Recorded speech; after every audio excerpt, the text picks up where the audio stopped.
Ny amin'ny mahakasika raharaha mamiravatomanga indray dia mivoatra mandrakariva ity toedraraha mamiravatomanga ity amin'izao fotoana izao ary fantatra fa mbola marary mafy ny tenany amin'izao ankehitriny izao ka ny pitsopitsony mahakasika an'izay ny fakafakaina amintsika ato anatin'ity video ity ka manasa antsika rehetra anaraka an'ity video ity hatramin'ny farany.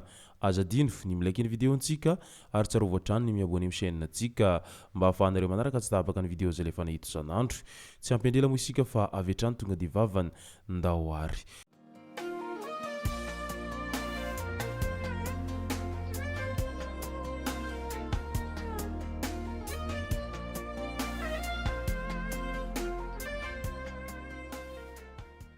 Ny tonga tsy miaraba hono namantezitra ka dia faly miaraba isika rehetra mpanaraka tsy tapaka an'ity chaîne ity ny tenako amin'ity androandroany ity arakin'izay efa natsipiko zay dia ny mahakasika raharaha mamiraavatomanga hatrany no tena hiompanan-tsika ato anatin'ity video ity. Fa milohan'izay dia andao aloha resantsika ireto tsara ho fantatra manaraka ireto. Mahajanga mitaky ny fandraisana mpiasa raikitra ireo mpampianatra mpikaroka amin'izao fotoana izao. Ny 20% ny mpampianatra eny anivon'ny université eto amintsika dia saika ho vacataire avokoa ary izy ireo no miantona ny fampandehanan-draharaha eny amin'ny anjerimanontolo. Nivoaka tamin'ny fahanginany araka izany ny solotenan'ireo mpampianatra izay mpikaroka izay itovizan'ireo amin'ny mpampianatra mpikaroka manerana ny nosy ny fitakina ny fandraisana azy ireo ho mpiasa raikitra. Betsaka amin'izy ireo no efa niasa antaonany maro sangy mbola vacataire ihany hatramin'izao. Nanjaka hatrany ny kolokolo sy ny kersano trano ka takin'ireo mpampianatra ny hisiny mangarahara tanteraka amin'ny fandraisana azy ireo amin'izao fotoana ny fanovana izao. Manao antsoavo amin'ny fitondram-panjakana mahefa izy ireo indrindra amin'ny ministra Piahy ireto mpampianatra ireto mba hijery akaiky sy hamaly ny fitakin'izy ireo amin'izao ankehitriny izao. Solombavambahoaka Mahavitara Sylvestre vita Soamatsara tamin'ny andron'ny zoma 14 Novambra 2024 ny fametrahana ny samboady ny solombavambahoaka ny Vangaindrano Mahavitara Sylvestre ity farany izay tsy ahivina fa efa avy nahiditra amponja noho ny antsonjay niatra taminy nandritra ny fitondrana rajoelina iny. Tamin'io andro nametrahana samboady ho azy ihany koa no nametrahana samboady ho Andramatoa vadiny tsy iza moa izay fa Laurentia Ravelonarivo izay ben'ny tanàna voavidy tao an-toerana tao hatrany. Midika izany fa samby lanim-bahoaka ary samby voafidy tao an-toerana ireto olon-droa avy ao Vangaindrano izay tena ankaiky ny fony vahoaka any an-toerana any amin'izao ankehitriny izao. Na dia teo aza izay antsonjay rehetra izay nahazo azy nandritra ny fotoana lava izay dia tsy nilavolefina izy ary mbola afaka nitraka mandrakariva hatrany mandraky teny androany tao anatiny izany rehetra izany. Fananantany hamoraina ny fanatanterahana ireo antota taratasy fividianana tanimpanjakana araky ny voalazany ministra hatrany ao anatin'ny fanavaozana ny sehatry ny fananantany tanao fitsidiana tao amin'ny sampandraharaha ny fampananantany na domaine sy ny fandrefesantany topo ny ministry ny fanajarinantany sy ny raharantany Andriamatoa Lilson René de Roland ary nijery ankaiky ny mikasika ny boky sy ny sarintany izay efa rovitra. Tamin'izany no nilaza ity ministra ity fa ho raisina antanana maimaim-poana ny fijerena sy fikarakarana ny boky sy sarintany rovitra ary tsy handeferana ny kolikoly amin'ny endrika rehetra. Hamoraina ny fanatanterahana ireo taratasy izay fividianana tanimpanjakana ary ho ezahana atao amin'ny sarany mora izany rehetra izany. Nahena ny vidin'ny sarintany sy ny fanamarinana fananantany izay ho vita eo ny eo ary mivoaka amin'ny guichet automatique 10,000 ariary raha toaka 2 ariary izany teo aloha ny sarintany izay vita eo ny eo, 2 ariary raha toaka 2 ariary teo aloha ny taratasy fanamarinana ny fananantany izay vita eo ny eo ihany koa.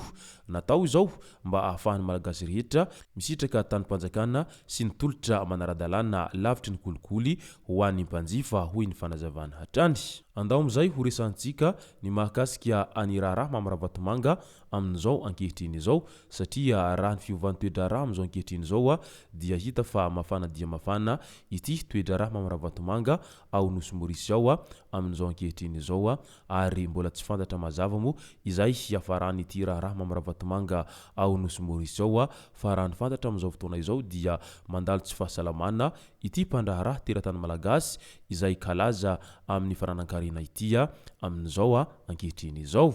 raha ny vaovao navoakany Topo FM Mauritis dia efa navoakany hôpitaly Andriamatoa Mamravatomanga.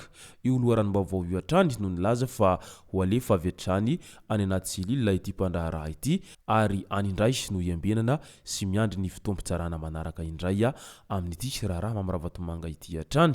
Samy nahazo fahafahana misy antombola avokoa ireo olona misa telo izay voasaringotra tamin'ilay fanadiadiana momba ny famotsimbola mahakasika any Mamravatomanga. Tamin'ny alakamisy 10 Novambra 2024 nomeny tribonaly tao Rosile fahafahana sous-caution izay nandoavana 5 hetsy ropy maurisiana manodidina ny 24 tapitrisa ariary ary nanao sonia taratasy manaiky fa manana trosa ireo tapitrisa ropy maurisiana na 5 tapitrisa ariary ny maître Jonaïd Haroun Fakim izay commissaire ny FCC izay nametra-pialana tamin'ny andron'ny zoma 14 Novambra 2024 nahazo fahafahana miaraka amin'ny antombola 7 ropy maurisiana izay manodidina ny 20 tapitrisa ariary ihany koa i David Jean Christian Thomas ary nanao sonia reconnaissance de dette raha faingo enina tapitrisa ropy maurisiana rehefa niakatra fitsarana tao amin'ny distrikany Pamplemousse. Nahazo fahafahana ihany koa i Nasser Beki izay miaraka amin'ny antombola 5 hetsy ropy maurisiana ihany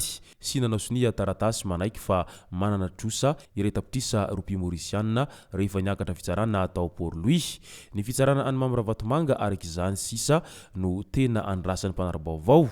Fitsarana izay efa tokony natao tamin'ny andron'ny alakamisy 10 Novambra 2024 saingy raha nifantatra dia nahemitra amin'ny 20 Novambra ho avy izao indray izany noho ny toe-pahasalamany ity mpandraharaha malagasy ity araky ny voalaza avy any an-toerana hatrany.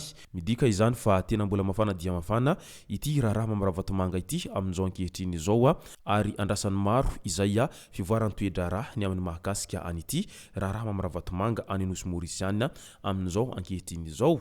Asa raha ho afaka misy antombola izay mo ity mpandraharaha malagasy ity, asa raha hidoboka amponja ary higadra mo ity mpandraharaha malagasy ity aorian'izay fitsarana azy izay ary miandry an'izay avokoa ny rehetra amin'izao fotoana izao ary tsy vitsy amin'ireo malagasy no miandry fatratra an'izay fitompitsarany Andriamatoa Mamravatomanga izay indrindra fa ireo mpanohitra ny fitondrana teo aloha izay tena tsy faly tamin'ity mpandraharaha malagasy ity izay nolazain'izy ireo fa tao ambadika ireny fitondrana teo aloha izay tena nampahorony vahoaka ireny mo araky ny voalazany be sy ny maro hatrany ao anatin'izao raharaha Mamravatomanga izao hatrany.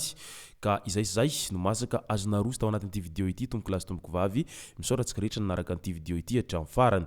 Azadino ny milaiky ny video antsika ary tsarovo hatrany miabone amin'ny chaîne antsika mba ahafahanareo manaraka tsy tabaka ny video zay lefa nahito isan'andro. Tomboko lasy tomboko vavy mankasitraka dia mirary soa.